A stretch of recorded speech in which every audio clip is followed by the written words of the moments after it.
everyone, and welcome to episode 24 of What to Think, the technology news podcast from VentureBeat.com, where we bring you a few of the latest headlines, tell you what to think about them, and then spend some time talking to an interesting tech news figure. I'm here with Rich Riley. Hello. He's a reporter at VentureBeat, and of course, I'm Dylan Tweeney, the editor-in-chief. Today, we'll be talking to John McAfee, the legendary founder of the antivirus software company that bears his name. And he's a man who achieved notoriety over the past few years for his party lifestyle, leading to a much-publicized outlaw escape from Belize. We're going to talk to him about what he's doing now, how he maintains his privacy, and why you might need to maintain your privacy as well. But first, here's some tech news highlights from VentureBeat.com. Let's start with the breakup of HP. We thought that it wouldn't happen. In fact, Meg Whitman, a couple of years ago, when she assumed the reins at HP, said that she wouldn't think about splitting up HP. But apparently, her mind has changed. The day has come. Hewlett-Packard will be splitting up into two companies, one focused on the PC and printers business, and the other one called HP Enterprise, which will be focused on their kind of consulting and corporate businesses, which is really where all the money is. However, not everybody likes this idea. Our own Dean Takahashi did a roundup of what many analysts and other experts think. One investor, Roger McNamee, who's a managing director at Elevation Partners, had a particularly choice statement. He said, HP has gone from having two boat anchors tied together, each trying to float in the water, to two separate boat anchors trying to float in the water. He said they have all the agility of a bag of cement. So what should people think about the HP split up, Rich? Well, that seems to be going on in the Valley. If you look at the splitting of companies, if you look at the PayPal and that's true. PayPal and eBay are splitting apart. Right, exactly. A couple of years ago, actually many years ago now, IBM split off Lenovo and sold it to a Chinese company, and which in a similar move to what HP is now doing, getting rid of the PC business and focusing on the enterprise business. I think it's gone from the last decade of trying to reinvent themselves to kind of some harsh realities of what they actually stand for as a unified company. So, I mean, maybe this gives them some leverage to try different waters, so to speak. It might do. They're going to need some luck. I will tell people Absolutely. What to think. They should be sad about this because truly, HP is one of the founding companies of Silicon Valley. It's a legendary company in its time. In the early days, very, very well run. Went on to employ a lot of people who then went on to create some of the legendary startups, including Apple. But for the last 10 or 15 years, it has not been very well run, and this is kind of the beginning of the end for HP as far as I'm concerned. It's kind of harsh and sad and to a degree because it was actually one of the most renowned incubators, if you think of it, in the Valley at the outset of the tech revolution. Incubators of talent, certainly. Right, certainly, with people leaving, as you pointed out, and starting their own companies, some of them very successful. So it remains to be seen what's going to happen. And I'm sure the board and shareholders are very interested to see how this plays out. Well, the stock market liked it initially. HP stock went up sharply on the announcement, but it's starting to drift back down. Let's move on to security. It's been a year of many horrifyingly huge security breaches. An SEC filing earlier this week revealed that JP Morgan, which we knew had been hacked, that the scale of this hack was actually far larger than anyone thought. They're now saying 76 million households and 7 million businesses were affected by a security breach that took place at JP Morgan over the summer. This is just the largest, following Home Depot, Target, Jimmy John's sandwiches chain, and a number of others. So, there's some thought that, this is just like, there's so many breaches, like everyone is kind of starting to get a little bit fatigued by this news and not really pay any attention to it anymore because it's like, oh my God, another day, another breach. Yeah, it's become a numbers game. If you start with the Target hit, which actually cost the then CEO of Target his job, you were hearing 60, 70 million. It's more conservative numbers, about 45 million. Customers had their credit card data, credit cards themselves, numbers lifted, and that they incurred losses of over 100 million. And then you just follow that from December going into the breach that JP Morgan, which happened early in the summer, but it wasn't disclosed until much, much later when the thieves, the cyber thieves, had been in the systems for several months. Yeah. Now, do you cherry picking what they wanted, that's the most frightening component of this. No, there's no evidence that they've taken money or they haven't compromised it to that level, but they may have names, account numbers, passwords, even dates of birth or social security numbers, which is kind of the goods. Home addresses. Yes, very powerful information if anybody wants to do identity theft or any kind of fraud. Do you think that Jamie Dimon, the CEO of JP Morgan, should lose his job over this the way the Target CEO did? He's under heat for myriad reasons, including this. It comes down to this. If you're a Chase customer and you have a large account and you've been victimized by this, I mean, it's a trust and leadership issue, right? Do you trust him with your personal data? And my answer would be absolutely not. Okay, let's move on to our last story before we bring on our special guest. This is about the cookie, and I'm not talking about those delicious, melty, fat chocolate chip cookies from Specialties down the street. I'm talking about the cookie that web browsers use. It's actually not that effective on mobile, even though mobile browsers, some of them do support cookies. They don't work very well for tracking people on mobile devices because you can't use a single cookie to track the same user across the browser and multiple apps. And a lot of the action on mobile is in apps. Companies are coming up with alternatives to the cookie, right, Rich? Absolutely. It's an incredibly complex and very fast-moving ecosystem in terms of tracking. You have the applications, you have the build-ins on the applications themselves of Facebook and Google, Twitter. But then you have this kind of sea change of going from desktop, which is not dead by any means, into the mobile ecosystem.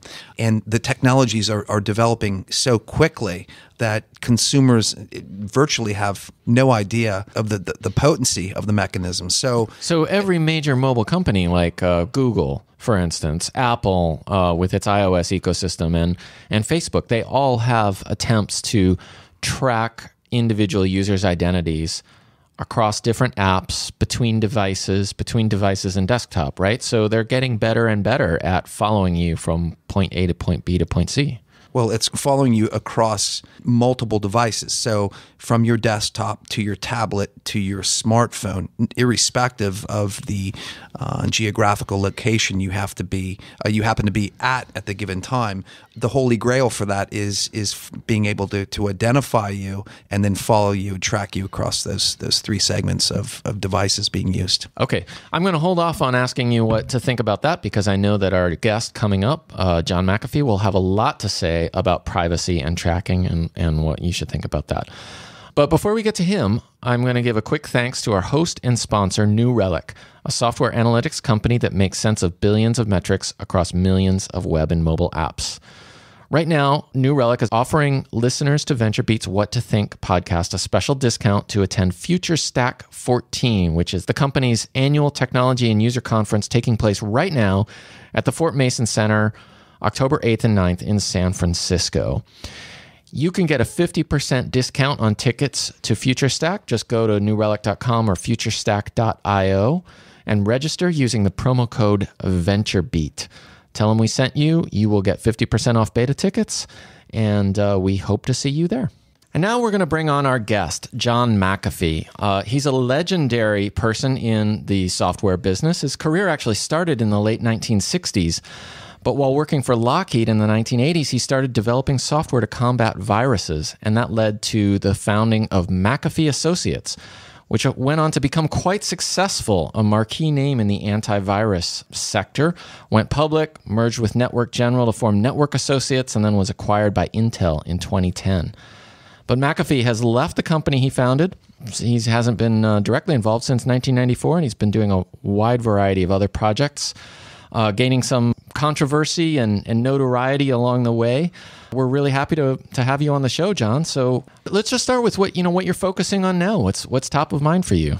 To explain why I'm focusing on what I'm focusing on, I'd like to first say that I see a major problem in the world today, a technological, a business, and a social problem, and that's our smartphones, our mobile devices. Which started out as communication devices and moved on to store our contacts and all of the trivial things that we don't need to clutter our mind with, which was beautiful. At the same time, Google was powering up and was giving us all the information in the world at our fingertips. What a wonderful thing on both fronts. Communication is a necessary part of the human community, and information is power. We know that. And things were going along splendidly.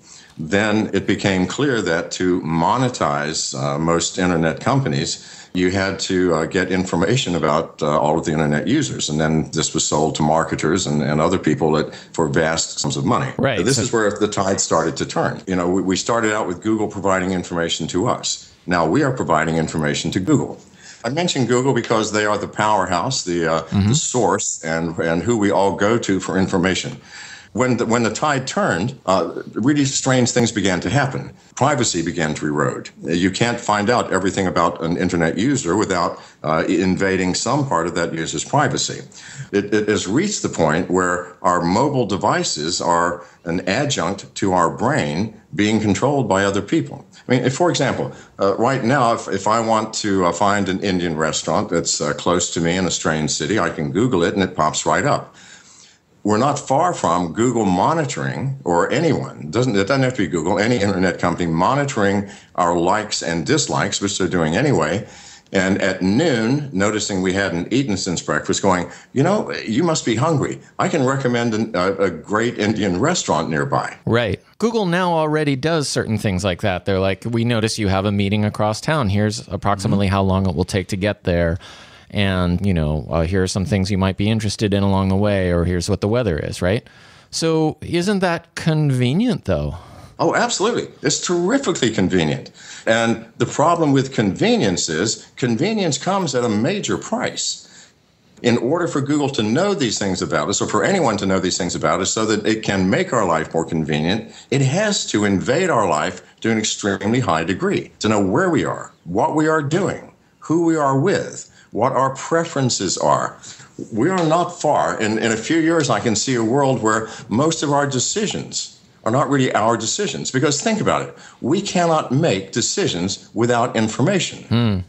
And yet, who controls that information? Not us. We have to go to some site, to some major corporation to find information. If they have that, we're not far from Decision Incorporated, where your entire life is being controlled very subtly, of course, by the powers that control all of the information. We cannot decide what we do not know. Now, John, let me just say off the bat, okay, I'm very sympathetic to this view, right? I'm one of these people who's a little bit nervous, maybe even a lot nervous about Google and other entities collecting lots of information about me. But there are a lot of people who say, well, okay, that's sort of the price of convenience.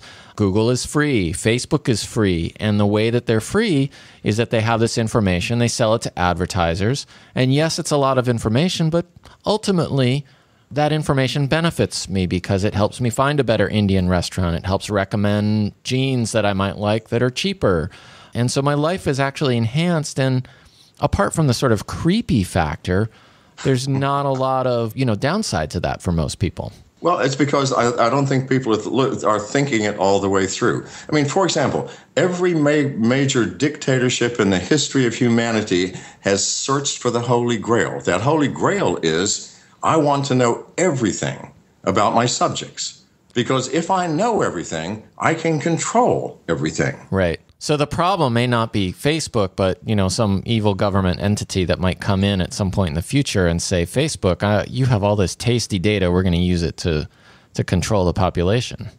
Or it might be Facebook itself. Mm-hmm. Think about it. I mean, a company becomes so powerful at some point that the differentiation between corporate entity and government entity becomes extremely blurred. It's happening now with the NSA cooperating with companies like Facebook and Google in order to get information. At a certain point, cooperation becomes committee. We have a government of committee that knows everything. Now, I will say that Facebook and Google have made significant efforts to try and stop the NSA from being completely getting whatever it wants. They undoubtedly cooperate on a certain level, but overtly, you are correct. I mean, what we hear from the press and what we hear publicly, you're correct. But what's really happening behind the scenes, you do not know. We don't know what's really going on until there's a flaw or an error that brings something to light. Edward Snowden, things of this nature. Yes. So we don't really know. I do know that I don't want my privacy invaded. Isaac Asimov wrote a book in the 50s called I, Robot. It was a world of our dreams where robotic entities were completely at our control and did the things that we wished. And we programmed them. Are we far from being those robots? John, let me intercede here. It's Rich. What is your beef exactly? Is it with the increasing reliance, say, in this case, on a mobile device, or is it the increasing technical powers of the companies you've mentioned and the government itself to keep you kind of within their realm? Well, I think it's both. I mean, think about it. These mobile devices have more capacity to store information than our brains. This little telephone that we carry with us is a brain. It is a thinking entity controlled by someone. Lots of people really, whoever's app is on that phone is controlling some part of that. It started out, we took the memory part of our brain, the things we had to remember phone numbers. For example, I used to know all of my friends' phone numbers in my head. I don't know a single phone number now. Right. Why? Because my phone remembers it for me. I have no problem with that. I think that's great. It's like taking the pencil and paper to the power of 1,000. What I have a problem with is when we add to that logic and intelligence that drives us to choose this or choose that. We have dating sites that say, give us all this information and we'll recommend a potential bride for you. Facebook has even done experiments with your mood, right? Affecting your mood or affecting your willingness to vote by telling you whether your friends have voted. Now tell me that's not frightening. And these are just experiments, and we're just starting. We've just opened that box. We just opened Pandora's box, and the very first entity has flown out. No. There's an infinite number of more terrible things that are going to come. And I think when it hits us, it will be irreversible, and we will not like it. I think that in the realm of the senses, it's great because we have more free time, life is easier, we get more stuff. But what about the true life? Or what about the inner life? Well, what happens to a person's soul, a person's self, when more and more decisions are based on entity or based on information that we just simply don't have access to? That scares me, and it should scare you. These are great questions, John. So let's just stipulate that, because I think we could have a very long debate all day, perhaps, over this. I'm quite sympathetic, but we'll stipulate that privacy is an issue and people should be concerned about it. You have a company, at least one company, that is aimed at helping with this. So what is it that you're doing about that or against that? What's your counterbalance to that in terms of technology, John? Okay, I have a holding company called Future Tense, which has controlling interest in a number of other companies. One is a secure chat program called Chatter, which was developed by a bunch of teenagers at Rochester Institute of Technology, starting about 2 years ago. Now that's Chatter with two Ds, right? C-H-A-D-D-E-R. C-H-A-D-D-E-R. Now, the oldest member of that team, and there were 13 kids that developed this, was 18 years old. The youngest was 13, and that 13-year-old already held 2 associate degrees and was working on a third. Wow. So these weren't stupid kids. These were very smart kids. I heard about them. I flew up to Rochester. I spent a couple of days talking to them, listening to them, and said, gee, I want you on my team. They fortunately agreed. And we've had an alpha release out. It's a key server approach to encryption and security. And our beta release, I think, is going to be one of the finest chat programs on the market. It should be coming out in a few weeks. The reason I was interested, all of my partners said, you must be insane. You want to work with a bunch of teenagers? What can they develop? This is our future. These are the people who woke up into a technology that we had developed and took that to heart, and they see things that we do not. Well, let me ask you a question, John, because you have a somewhat controversial background. Do their parents know about your background? It's a serious question. Well, everybody knows about my background. Right. Just Google me. Just good. Yeah, of course they do. In fact, the oldest member, the lead, her father, I'm doing another business deal with.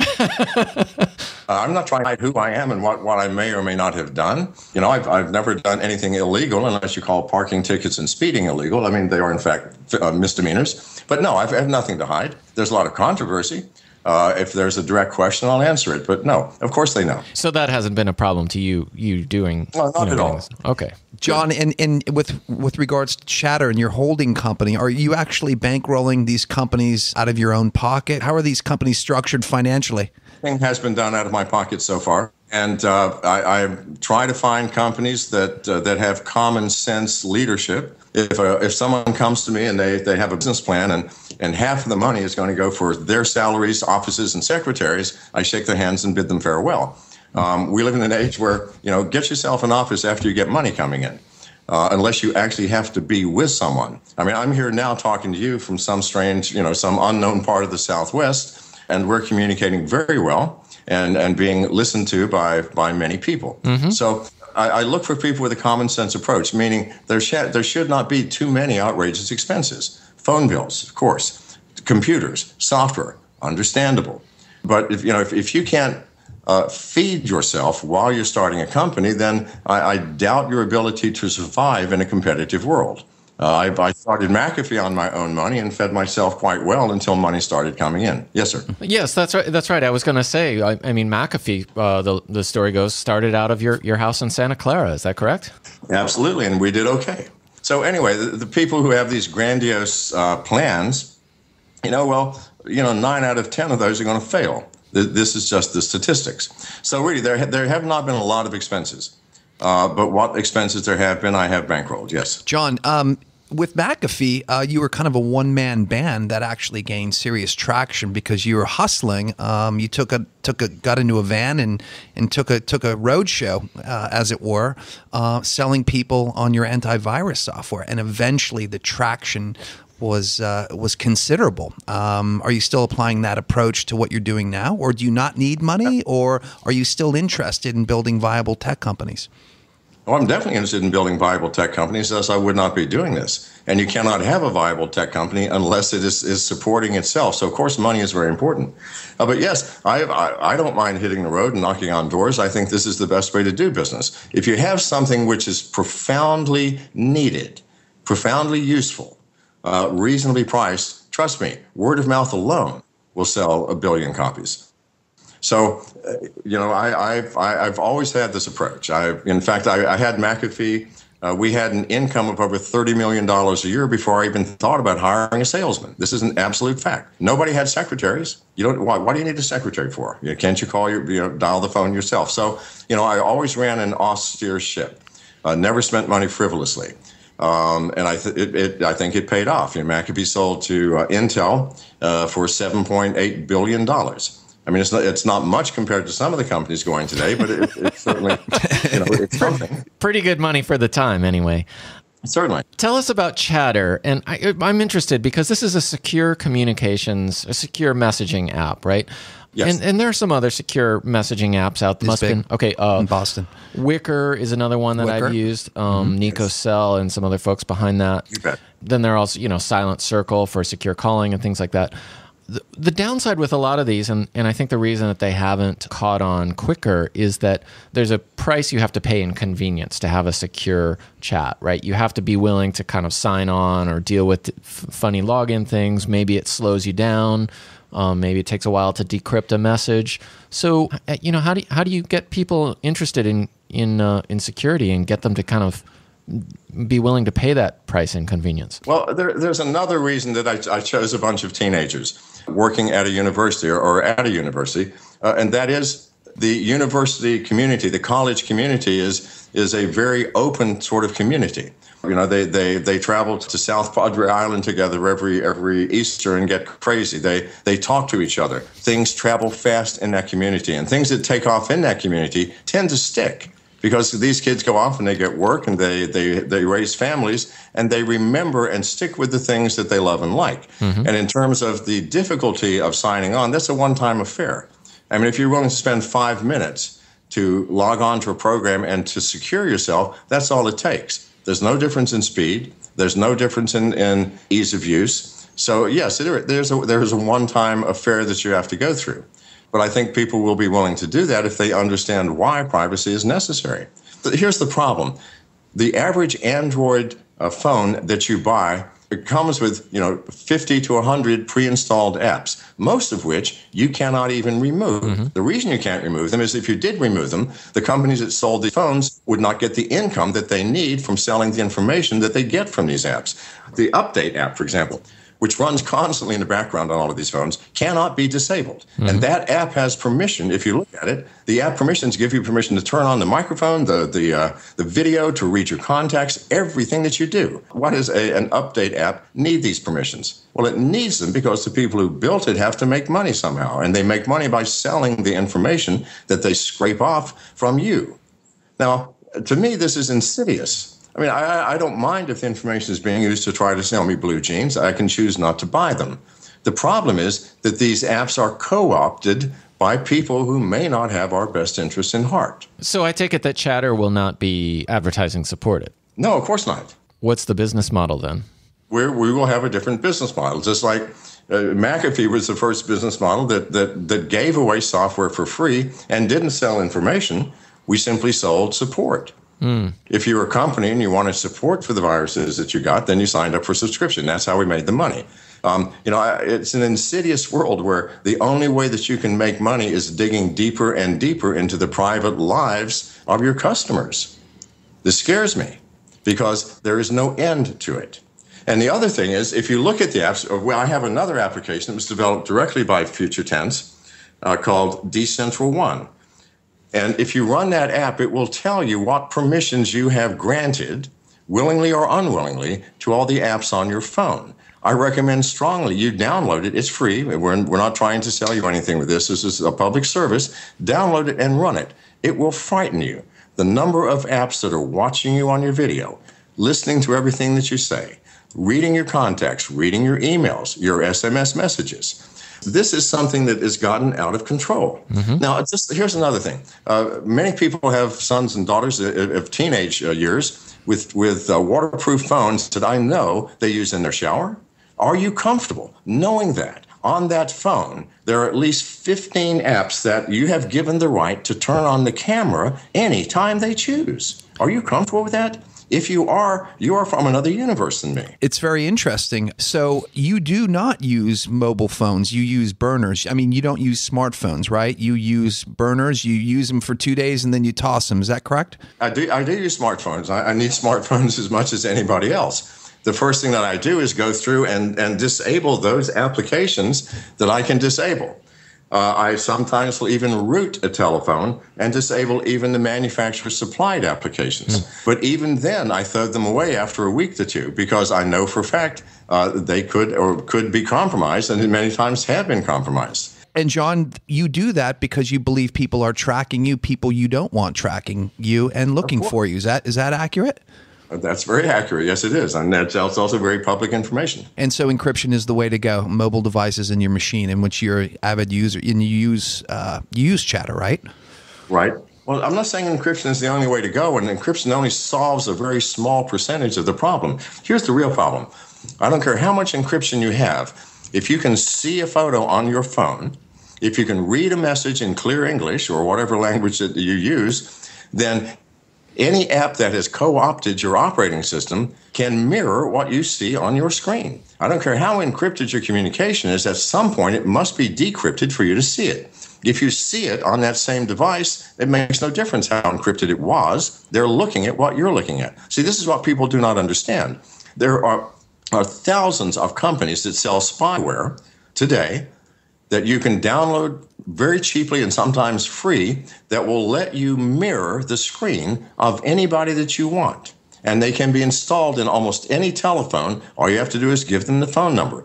I know this sounds illegal, but many of these companies are offshore with long-distance phone lines and can do anything. This is a very, very weird situation. It's happening all the time, and no one's paying attention. Well, no one. I mean, I'm telling you, and you can verify this very easily, and yet people go, oh well, they'll still let their daughter shower with their phone. And John, real quick, it's got to be difficult for you in terms of, boots down in a location for any given time due to the people that are trying to find you. So that kind of makes starting and seeding businesses kind of difficult, right? Well, not really, because we are in an age. One of the conveniences of these smartphones is we can do business together from anywhere. We bring up Skype or any other video conferencing software, and it's just like I'm in the room with you. Mm-hmm. I just can't shake your hand physically. I can't pass you a document physically. But beyond that, why can't we do business? No, I have no trouble doing business. I have not seen the CEO of Future Tense for 9 months, not in person. And yet we get along well, and we work all the time together. John, we're just about out of time, so I want to ask you 2 quick wrap-up questions. And if you could answer these very quickly. Succinctly. Yes. So say somebody is listening, and they're persuaded that they need more privacy. They want more privacy. Can you give our listeners one simple tip or one bit of advice that can make them not just feel better, but actually be more secure? I would say download Decentral One, run it, and remove those applications which you think are excessively monitoring you. Bible applications, for example, most of the Bible applications, you give permissions to do everything. Watch you, listen to you, read your emails. Now, that seems strange. And why would a Bible app need that? Right. Right. Why does Bible? So that's number one. By removing those apps which excessively take permissions which make no sense for the app, get rid of them because they can't have a good purpose in mind. Okay, my second question is, if somebody is interested in reaching you for business purposes, they have a great business idea, they have an app or a privacy technology or security technology they want to pitch you on, how do they get in touch with you, John? Well, I don't directly go on Facebook or anything else, although I do have a Facebook page that's managed by other people. You can send me a message on Facebook. It's the first when you search for John McAfee. It is John McAfee, public figure, the very first one that comes up. Okay. You can go on to whoismcafee.com, which is my blog, and send a message there, or you can Twitter me at official McAfee. Either one of those. Now, I don't directly get those messages, but any personal messages that come to me are forwarded to me. I don't give out any of my email addresses or phone numbers. That's good to know, John. It was a labor of Hercules tracking you down, actually. So. Well, I'm really glad that we did track you down, and thank you so much for taking time to join us on our What to Think podcast today, John. It's been a real pleasure and enlightening and a little bit hair-raising to talk to you today. All right. Thanks so much, John. Good talking to you. Good talking to you. Goodbye. Thanks for joining us for another exciting half hour of What to Think, VentureBeat's technology news podcast. As always, you can find us online at VentureBeat.com, where we work hard every day to bring you the latest and most in-depth tech news stories. And if you haven't subscribed to this podcast in iTunes yet, I have no idea why not. Just search for What to Think on iTunes. We'll catch you next week. Until then, I'm Dylan Tweeney. And I'm Richard Riley. Peace out.